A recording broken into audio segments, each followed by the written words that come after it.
Israel Iran యుద్ధంలో కీలక మలుపు తిరిగింది. ఇరాన్ పై అగ్రరాజ్యం ప్రత్యక్ష దాడులకు దిగింది. దీంతో పశ్చిమాసియాలో ఉద్రిక్తతలు మరింత తీవ్రతరమయ్యాయి. అమెరికా B-2 స్పిరిట్ బాంబర్లతో ఇరాన్ పై విరుచుకుపడింది. ఫోర్డో, నతాంజ్, ఇస్ఫహాన్ అణు కేంద్రాలపై భారీ దాడులకు పాల్పడింది. ఈ విషయాన్ని అమెరికా అధ్యక్షుడు ట్రంప్ స్వయంగా ప్రకటించారు. భారీ బాంబులు ఫోర్డోపై వేశామన్నారు. ఇరాన్ గగనతలం బయట నుంచే ఈ దాడులు చేశామని తెలిపారు. ప్రపంచంలో మరే మిలిటరీకి ఇది సాధ్యం కాదన్నారు.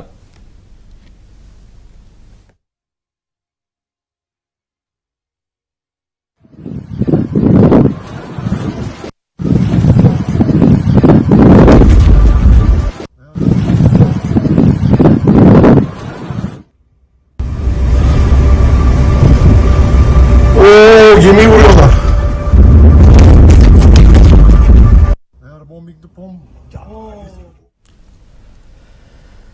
మరోవైపు శాంతికి సమయం అని ట్రంప్ పోస్టు చేశారు. మరో పోస్టులో ఓపెన్ సోర్స్ ఇంటెలిజెన్స్ ప్రకారం ఫోర్డో నాశనమైందని పేర్కొన్నారు. ఇజ్రాయెల్ వైమానిక సైన్యంతో కలిసి దాడి చేసినట్లు ట్రంప్ వెల్లడించారు. తమ విమానాలు సురక్షితంగా ఉన్నాయని స్పష్టం చేశారు. శనివారం రాత్రే అమెరికాలోని వైట్మన్ ఎయిర్ బేస్ నుంచి మరిన్ని B-2 స్పిరిట్లు, 8 KC-135 స్ట్రాటో ట్యాంకర్లు ఇండో పసిఫిక్ లోని డియాగో గార్సియా దిశగా బయలుదేరి వెళ్లాయి. ఇవి మైటీ 11, మైటీ 21 అనే కాల్ సైన్లు వాడినట్లు ఫ్లైట్ రాడార్ 24 పేర్కొంది. గతంలో కూడా B-2 స్పిరిట్లు ప్రత్యేక ఆపరేషన్ల కోసం బయలుదేరిన సమయంలో మైటీ కాల్ సైన్లను వాడాయి. ఈ దాడి నేపథ్యంలో ట్రంప్ అమెరికా ప్రజలను ఉద్దేశించి ప్రసంగించారు. అయితే ప్రస్తుతానికి అదనపు దాడులు చేసే ఉద్దేశం వాషింగ్టన్ కు లేనట్లు తెలుస్తోంది. అగ్రరాజ్య ప్లానింగ్ కు పూర్తిగా సహకరించినట్లు ఇజ్రాయెల్ అధికారులు వెల్లడించారు.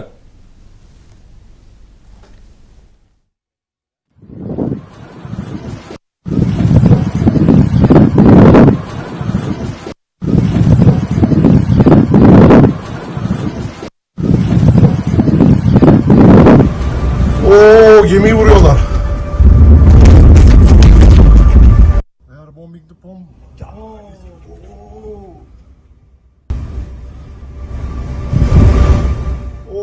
Yemeği vuruyorlar.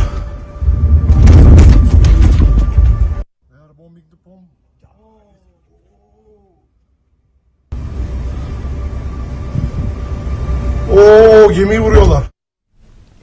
ఫోర్డో అణు కేంద్రం క్వామ్ నగరానికి అత్యంత దగ్గరలో ఉంది. అక్కడి ప్రజలు పేలుళ్ల చప్పుళ్లు విన్నట్లు తెలుస్తోంది. ఈ అణు కేంద్రం ఇరాన్ కు చాలా కీలకమైంది. అక్కడి పర్వతాన్ని తొలిచి కొన్ని వందల అడుగుల లోతులో దీనిని నిర్మించారు. 1981లో బాగ్దాద్లో ఇజ్రాయెల్ F-15, F-16 యుద్ధ విమానాలు అణు కేంద్రాన్ని ధ్వంసం చేయడాన్ని దృష్టిలో పెట్టుకుని ముందు జాగ్రత్తగా దీన్ని నిర్మించారు. అత్యంత శక్తివంతమైన అణుబాంబుల్లో వాడే 90% శుద్ధి చేసిన యురేనియంకు ఇది చాలా దగ్గరలో ఉంది. అణువ్యాప్తి నిరోధక ఒప్పందంపై ఇరాన్ సంతకం చేసిన నేపథ్యంలో ఆ దేశం ఇలా చేయడం నిబంధనలకు విరుద్ధం.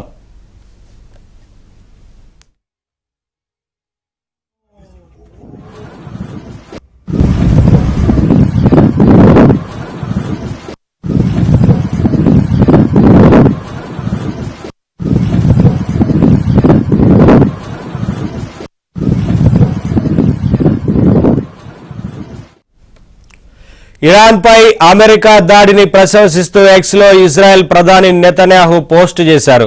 ఇరాన్ పై దాడులు చరిత్రలో నిలిచిపోతాయని, ట్రంప్ తీసుకున్న ఈ నిర్ణయం చరిత్రాత్మకం అని తెలిపారు. ఏ దేశం చేయలేని పని అమెరికా చేసిందని, బలం ఉంటేనే శాంతి సాధ్యమవుతుందని తాము విశ్వసిస్తామన్నారు.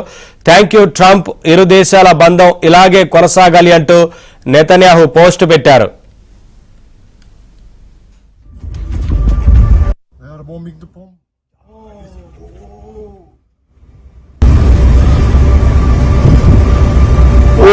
Yemeği vuruyorlar.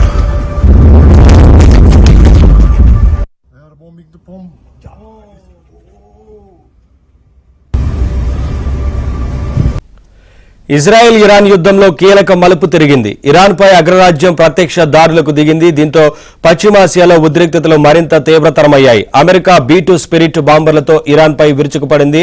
Fordow, Natanz, Isfahan అణు కేంద్రాలపై భారీ దాడులకు పాల్పడింది. ఈ విషయాన్ని అమెరికా అధ్యక్షుడు ట్రంప్ స్వయంగా ప్రకటించారు. భారీ బాంబులు ఫోర్డోపై వేశామన్నారు. ఇరాన్ గగనతలం బయట నుంచే ఈ దాడులు చేశామని తెలిపారు. ప్రపంచంలో మరే మిలిటరీకి ఇది సాధ్యం కాదన్నారు.